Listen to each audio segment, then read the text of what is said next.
And today is going to be the first in our little sequence on how to help to resolve your non-specific lower back issues. So if you do have lower back issue that you're relying on either painkillers or trips to the physio, chiropractor, osteopath, massage therapist to sort out, and it's just recurring, but there isn't anything that requires medical treatment, then it's time to maybe look at how exercise could help to resolve that for you in the long term. But it is something that you need to stick with and that you need to do regularly. So very often non-specific lower back pain comes from a more sedentary lifestyle, so when you're seated a lot at work, or when you're involved in driving an awful lot for work too. It's also quite prevalent in women who've had children, okay, but not necessarily. So what we're going to do today is we're going to start off with some very small subtle exercises. We're going to spend about 10 minutes just doing some nice gentle work to connect with the muscles that maybe you haven't been connecting with for quite some time. All right. Now, a lot of the time in Pilates these days, people work out in standing, but I'm going to get you to come and lie down. So I'd like you to clear a nice, safe working area. Put a mat down if you've got one. If you're not on a carpeted surface, then maybe grabbing a towel or something like that you can put down onto that surface just to be a bit more comfortable and a bit warmer. So I want you to come onto your side, because if these aren't strong, rolling backwards is not going to be great for you. Okay, so you're going to come onto your side and you're going to come onto your back. I'm going to move my ponytail out of the way. There we go. So the first thing I want you to do is just settle your feet. Open your shoulders and just start with the head. So check. Is your chin lifted? Are you looking up behind you? So if that's the case and you're going to struggle to maintain this posture looking slightly forwards, then do pop a little cushion or some support under your head, please. You'll benefit much more that way until we can sort that head out. Okay, we're going to open the shoulders out, so feel that you've got nice breadth across the collarbones. And then I want you to try and feel that you've got a bit of space. Maybe you need to wriggle your hips away from your ribs. Just create some space in all those little joints in your spine. And then settle evenly through both sides of the pelvis.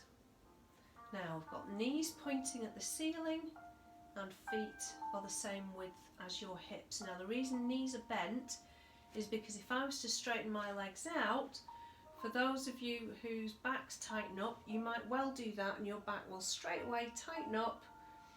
With the knees bent and the feet down, your back can relax a little more and we can get more movement. Okay, so the first thing I would like you to do is focus on your breath. I would like you to start to breathe in through your nose and out through your mouth.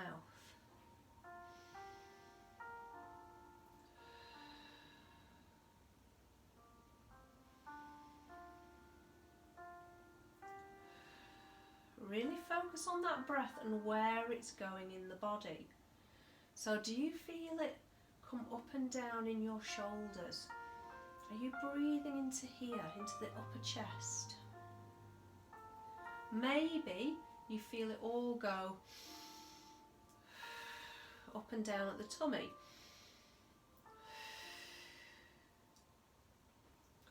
What I'd like you to try and feel is that you're expanding your ribs onto the mat. So you might even want to take your hands onto the front of your rib cage. Breathe into your hands and into your back. And then as you breathe out, think of pulling away. Breathe into the hands, into the back. And breath out, pull away.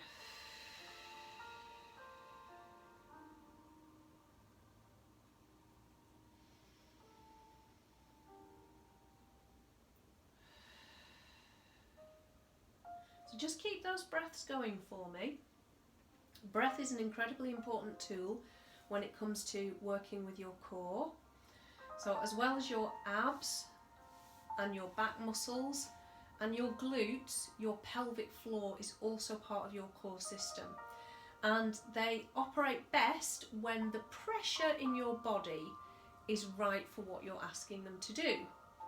So in other words, if I fill my lungs with air, there's a lot of pressure in this system now because my diaphragm has now pushed down into my abdominal cavity. Okay, so if I then try to contract my abs as well, that's squeezing down into that cavity even more. So the only place really that that pressure can go is out through your pelvic floor. That's not great. So we need to learn to control that breath. If we exercise and we're doing something where we really need to engage those muscles and we breathe out, you will find that they will contract much more strongly. Okay, and it will help to keep your pelvic floor healthy and safe. So, big breath in and a breath out. Now, we're going to take hands onto hip bones. So do make sure they're on your hip bones. Find them, that crest of your hips, rather than on your tummy. And your fingers will be pointing slightly inwards, as you can see.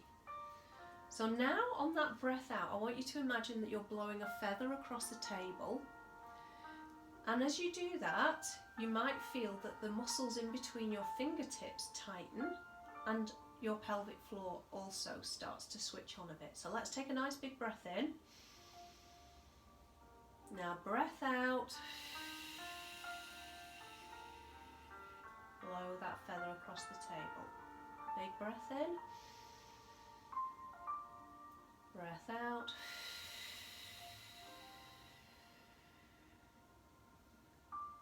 Okay, keep that going. What you'll notice is that as I do that breath out, nothing's moving. I'm not tucking under. Yeah, I'm not squeezing anything. I'm simply allowing my diaphragm and the muscles that would naturally contract with that strong breath out to start to work. So we are exercising and we're getting these muscles to start strengthening. So nice big breath in and breath out.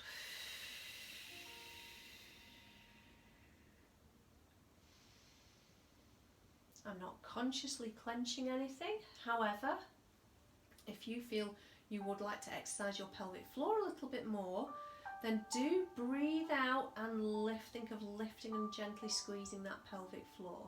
So pelvic floor is not squeezing your bottom muscles or your thighs. It is the muscles between your pubic bone and your tailbone. Okay?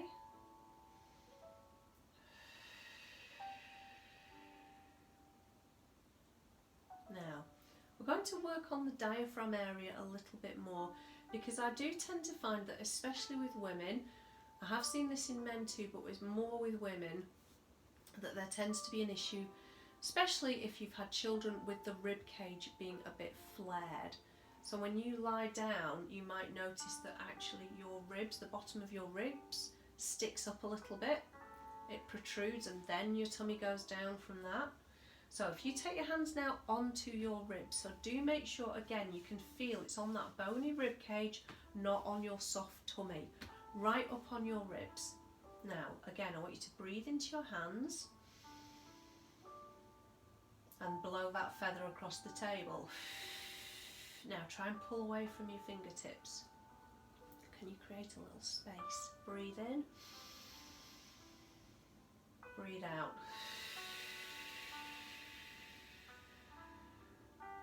Keep that going for me. What we're going to do now is we're going to start to move with that breath.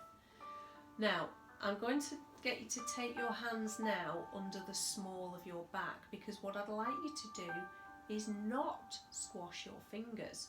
So find the back of your hip bones, yeah, back of your pelvis, and just go a little way up from that into the arch so that you can feel contact from your body and from the mat. so that when we breathe out, we're not going to squash our fingers and then release them. I want the movement to come from up here. So let's take a big breath in, and then as you breathe out, can you feel like you're trying to press the top of your ribs, the front of your ribs, down into the mat? Breathe in, let them expand. Breathe out. See if you can pull them down towards the mat. So keep that going, and just be mindful that you're not squashing your fingers. Let's do 2 more breaths.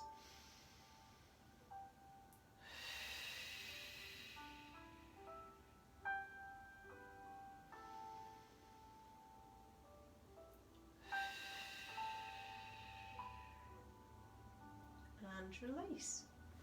Okay, so we haven't really done an awful lot of movement today. This has mostly been about trying to get you to engage with your breath so that you can then use the breath in the next exercises that we're going to be doing. So practice this breath. I'm going to leave this video on here. I'd like you to try and do it. It's only, if you skip me waffling on at the beginning, it's probably only about 8 or 9 minutes. So if you can find that time to practice your breath every day for a week, we can then move on to the next series of exercises.